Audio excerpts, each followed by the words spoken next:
স্পষ্টতই ডক্টর ইউনূসের শাসনকালকে আপনি যে খুব পজিটিভলি দেখছেন বিষয়টি এরকম নয়।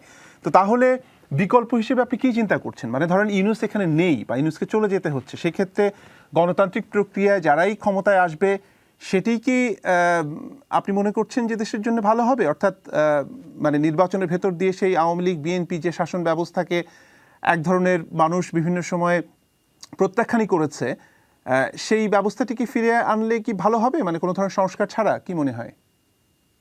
না, আমি সেটি বলছি না। আমি ইউনূসকে প্রত্যাখ্যান করছি বিষয়টি সেটিও নয়। আমি 2018 সালের রাতের ভোটকে প্রত্যাখ্যান করেছিলাম। আমরা প্রত্যাখ্যানে কিছু যায় আসেনি।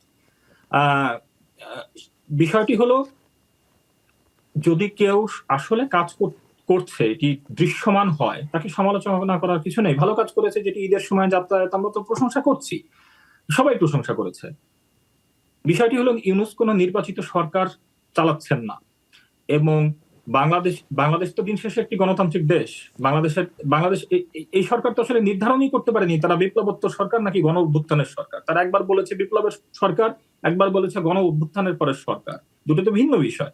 এখন যদি বিপ্লবোত্তর সরকার না হয়, তাহলে সংবিধান সমুন্নত, এবং সংবিধান সমুন্নত থাকলে পরে সুপ্রিম কোর্টের মাধ্যমে একটি যে বিধানের মাধ্যমে তারা এসেছে, সেটি অন্তর্বর্তী। এখন অন্তর্বর্তীকালীন সরকারের মূল দায়িত্ব তো আসলে গণতান্ত্রিক ধারায় দেশকে ফিরিয়ে নিয়ে আসা। এখন গণতান্ত্রিক ধারায় ফিরিয়ে নিয়ে আসা তাদের যদি মূল কাজ হয়, তাহলে সেটি করতে এত গড়িমসি কেন? তারা তো তার অনেক কিছুই করছে, যেমন পাচার হয়ে যাওয়া টাকা ফিরিয়ে আনার একটা উদ্যোগ রয়েছে, এবং আওয়ামী লীগের যারা দুর্নীতিবাজ, চিহ্নিত দুর্নীতিবাজ, তাদের বিষয়ে কথা বললেই ধরা হয়, বা আওয়ামী লীগের প্রতি যারা সহানুভূতিশীল তারা মন্তব্য করেন যে এটি আওয়ামী লীগকে রাজনীতি থেকে দূরে সরিয়ে রাখার জন্য করা হচ্ছে। কাজে সেই জায়গাটিতে আমাদের কোনো ঐক্যমত আছে কিনা, যে আওয়ামী লীগের যে অংশটি প্রবলভাবে দুর্নীতিতে নিমজ্জিত ছিল, রাজনীতিকে নষ্ট করেছে, রাতের ভোট থেকে শুরু করে গণতান্ত্রিক প্রক্রিয়াকে ব্যাহত করেছে, তাদের পরিবর্তে একটা বেটার জায়গা তৈরি করার কথা ভাবছে কিনা আওয়ামী লীগ, সেই প্রশ্নগুলো কি আমরা জোরে সোরে করছি কিনা? এটি তো আসলে জনগণের কাছে আপনার ছাড়তে হবে। আপনি যদি একটি ফেয়ার ইলেকশন করেন,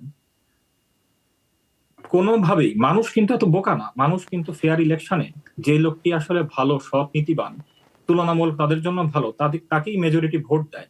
কিছু ক্ষেত্রে ব্যতিক্রম হয়, 500 টাকা, 1000 টাকা, 2000 টাকা কিছু ভোট হয়, কিন্তু এতে নির্বাচন আসলে খুব টাইট নির্বাচন হলে এদিক সেদিক হতে পারে। বাট একটি প্রপার ইলেকশনে যে আসলে ব্যাপকভাবে জনপ্রিয় এবং যে দলের আসলে পাল্লা ভারী, সে দলই কিন্তু জিতে আসে আসলে।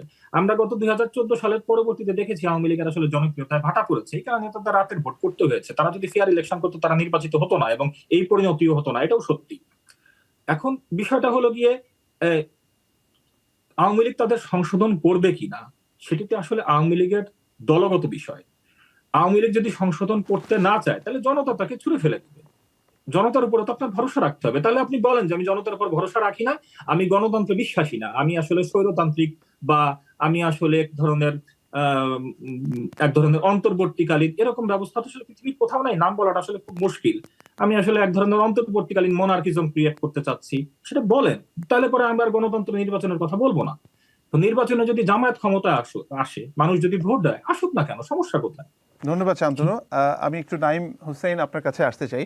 আপনি শান্তনুর কথা শুনছিলেন, যেহেতু আপনার দুজনই বিতার্কিক, যদি আপনার কোনো যুক্তি খণ্ডন থাকে আপনি সেটি দিয়ে শুরু করতে পারেন, এরপরে আমার নিজেরও প্রশ্ন আছে আপনার কাছে।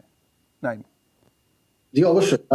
মানে আওয়ামী লীগের ভেতরে মতদ্বৈত, বিভিন্ন রকম নাকি মত পার্থক্য ছিল, সেটা আসলে আমরা দেখতে পারতাম তাদের কাউন্সিল যে নির্বাচন হতো, সেটাতেই যে প্রথম 10 মিনিটের মধ্যেই কে সভাপতি, কে কে সাধারণ সম্পাদক হবে, সেই নির্বাচন শেষ হয়ে যেত।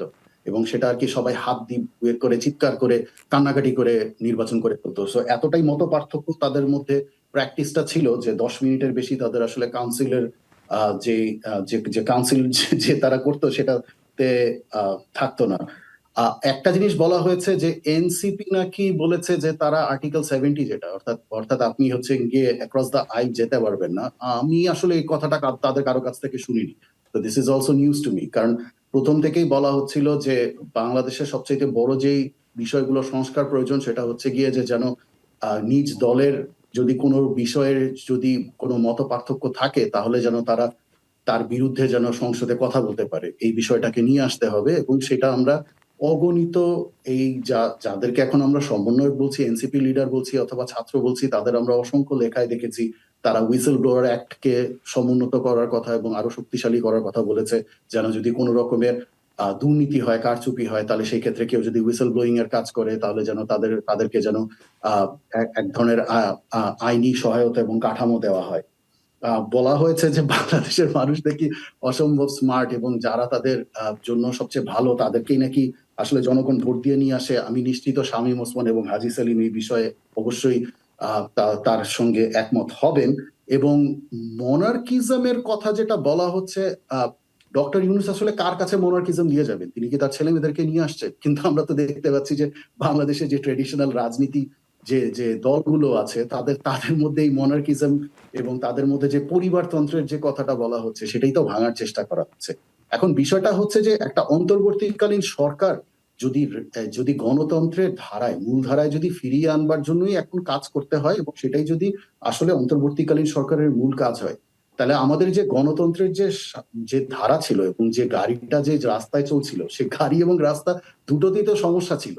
না হলে তো প্রত্যেক 10 বছর 12 বছর পর পর মানুষকে রাস্তায় নামতে হতো না।